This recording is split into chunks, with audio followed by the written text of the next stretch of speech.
je vais vous montrer comment manipuler les structures de contrôle conditionnel. L'objectif de notre leçon est de vous montrer tout d'abord le besoin, le vocabulaire utilisé, ainsi que la notion de condition, et sans oublier les différentes formes d'une structure conditionnelle. Et on termine avec une évaluation. Pour vous mettre en situation, nous voulons que l'ordinateur vérifie si un entier n donné est pair ou impair. Donc, nous devons implémenter un programme qui fera le travail demandé. Je vous donne la solution Pascal suivante. Programme est pair, var n de type integre, begin, write-len donné un entier, read-len n pour introduire la valeur de n, write-len n mod 2 égale à 0, int. Que pensez-vous? Est-ce que cette solution répond à la question? Nous allons exécuter le programme et voir qu'est-ce qu'il donne. Donc, si je vais exécuter notre programme, je vais introduire la première valeur de n, par exemple 8. Le programme va nous afficher true.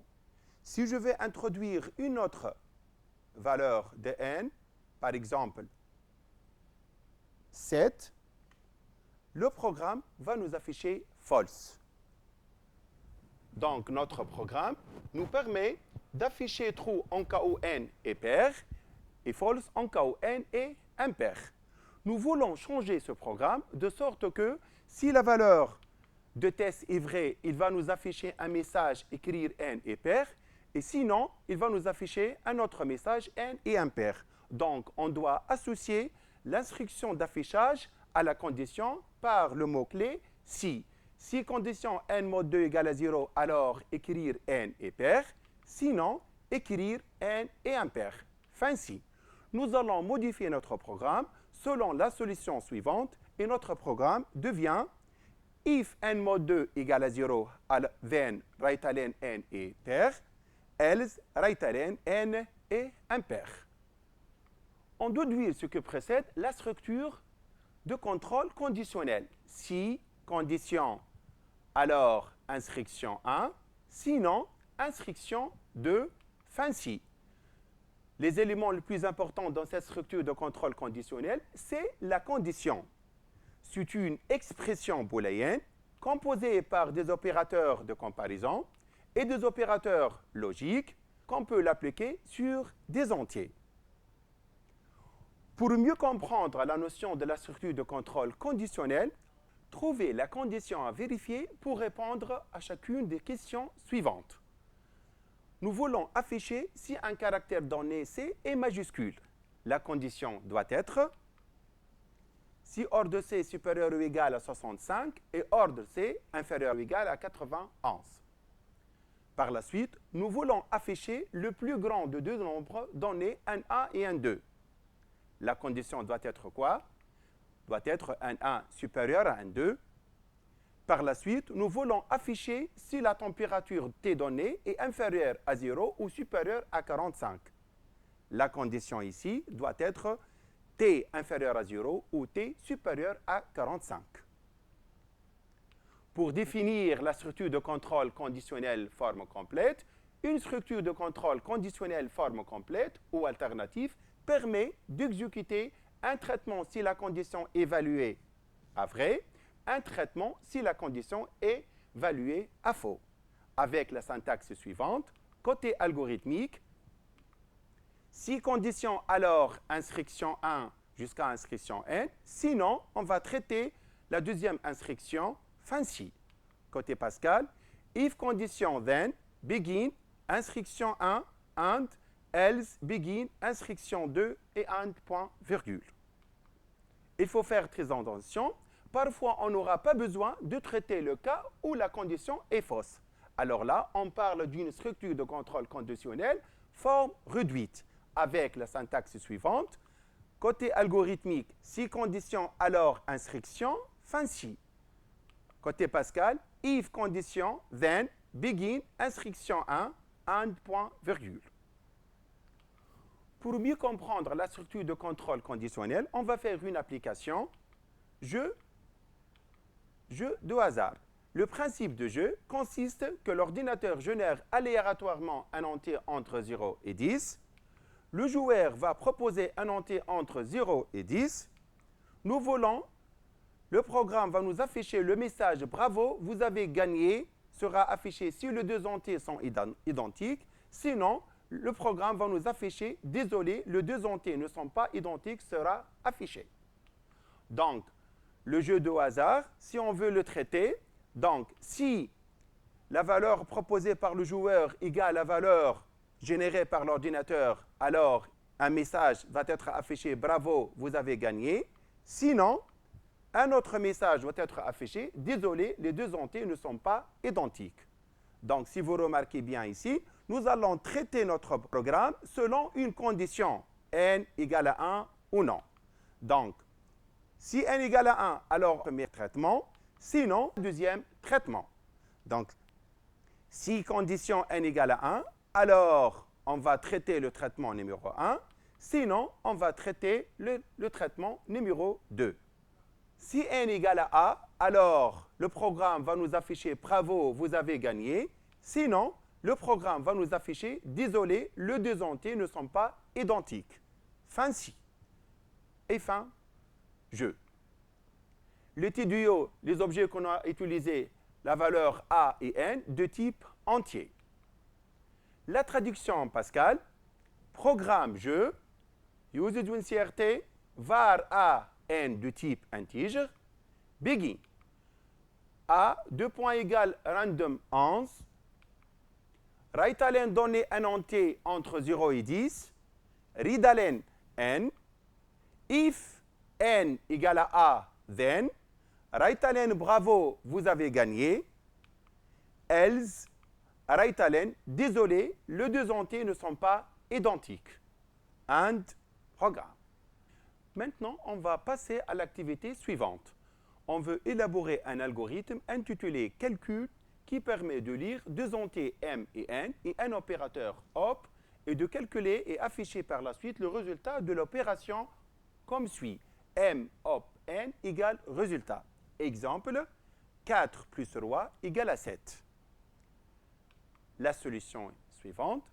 Début calcul, on va commencer par introduire les deux valeurs de n et m, par la suite la valeur de op, puis le programme va tester si op égale à plus, alors écrire m op n égale m plus n, fin si op égale toile, alors écrire m op n égale m multiplié par n, fin si op égale moins, alors écrire m op n égale m moins n, fin si op égale division, alors écrire m op n égale m sur n, fin si. Vous remarquez bien ici que le programme exécute les 4 si un par un, alors que nous pouvons optimiser notre programme pour faciliter l'exécution de notre programme. Donc, nous commençons par la saisie de deux valeurs n et m, par la suite la valeur de op. Au lieu d'exécuter le 4 si un par un, on peut le remplacer par l'instruction suivante. Si op égale à plus, alors écrire m op n égale m plus 1.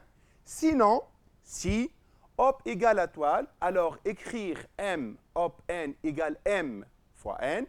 Sinon, si op égale à moins, alors écrire m op n égale m moins n. Sinon, si op égale division, alors écrire m op n égale m sur n. Sinon, écrire opérateur incorrect. Vous remarquez bien ici, nous avons traité les conditions un par un et on a évité de l'exécuter toutes les instructions. Nous avons utilisé une nouvelle structure de contrôle conditionnel appelée généralisée, qui a pour définition une structure de contrôle conditionnel est dite généralisée lorsque elle traite plusieurs conditions où le résultat vrai d'une condition entraîne automatiquement la non-évaluation des conditions suivantes, qui a pour syntaxe. Côté algorithmique, si condition, alors instruction 1. Sinon, si condition 2, alors instruction 2. Sinon, si condition 3, alors instruction 3 jusqu'à n. Sinon, si condition n-1, alors instruction n-1. Sinon, instruction N et fin si. La traduction en Pascal, if condition N, then begin instruction 1, and, else if condition 2, then begin instruction 2, and, else if condition 3, then instruction 3, else if condition N-1, then begin instruction N-1, and, else instruction N et and point virgule. Rappelons bien que l'instruction qui précède else ne doit pas se terminer par point virgule. Pour mieux comprendre la structure de contrôle conditionnel, on va faire un exercice, écrire un algorithme et sa traduction en Turbo Pascal d'un programme intitulé Résultat qui permet de calculer la moyenne d'un élève ayant passé un concours de 3 matières à coefficients égaux, COFS égal à 1. Enfin, il affichera refusé si sa moyenne est inférieure à 10 ou admis avec mention bien si sa moyenne est supérieure ou égale à 14 ou admis avec mention assez bien si sa moyenne est supérieure ou égale à 12 ou admis avec mention passable si sa moyenne est inférieure strictement à 12. Vous remarquez bien ici, nous allons traiter un exercice qui demande à traiter plusieurs conditions. L'algorithme, cet exercice, début résultat, écrire, donner 3 notes entre 0 et 20, lire M1 et M2 et M3 pour introduire les 3 notes. Moi reçoit M1 plus M2 plus M3 sur 3. Donc, on va commencer à tester sur la valeur de moi. Si moi est supérieur ou égal à 0 et moi inférieur strictement à 10, alors message reçoit refusé. Sinon, si moi inférieur à 12, alors message reçoit admis avec mention passable. Sinon, si moi inférieur strictement à 14, alors message reçoit admis avec mention assez bien. Sinon, si moi inférieur ou égal à 20, alors message reçoit admis avec mention bien. Sinon, message reçoit erreur. Fin si, et on va afficher le message. Fin résultat. Notre tableau de déclaration des objets, nous avons utilisé comme objet M1, M2, M3, moi de type réel et message de type chaîne de caractères. Notre traduction en Pascal, programme résultat, use d'une CRT, les variables qu'on va utiliser M1 et M2, M3, moi de type réel et message de type string. Begin. Reitalen donner 3 notes entre 0 et 20. Ridalen M1, M2, M3. Moi, 2 points égale M1 plus M2 plus M3 divisé par 3. On va tester sur la valeur de moi. If moi supérieur ou égal à 0 and moi inférieur strictement à 10, then message de point égal refusé. Else if moi inférieur à 12, then message de point égal admis avec mention passable. Else if moi inférieur à 14, then message de point égal admis avec mention assez bien. Else if moi inférieur ou égal à 20, then message reçoit admis avec mention bien. Else message reçoit erreur. Reitalen message pour afficher le message. Un point. Et voilà la fin de cette séance. J'espère que la séance a été bénéfique pour vous. Je vous souhaite une bonne continuation pour la suite. Merci.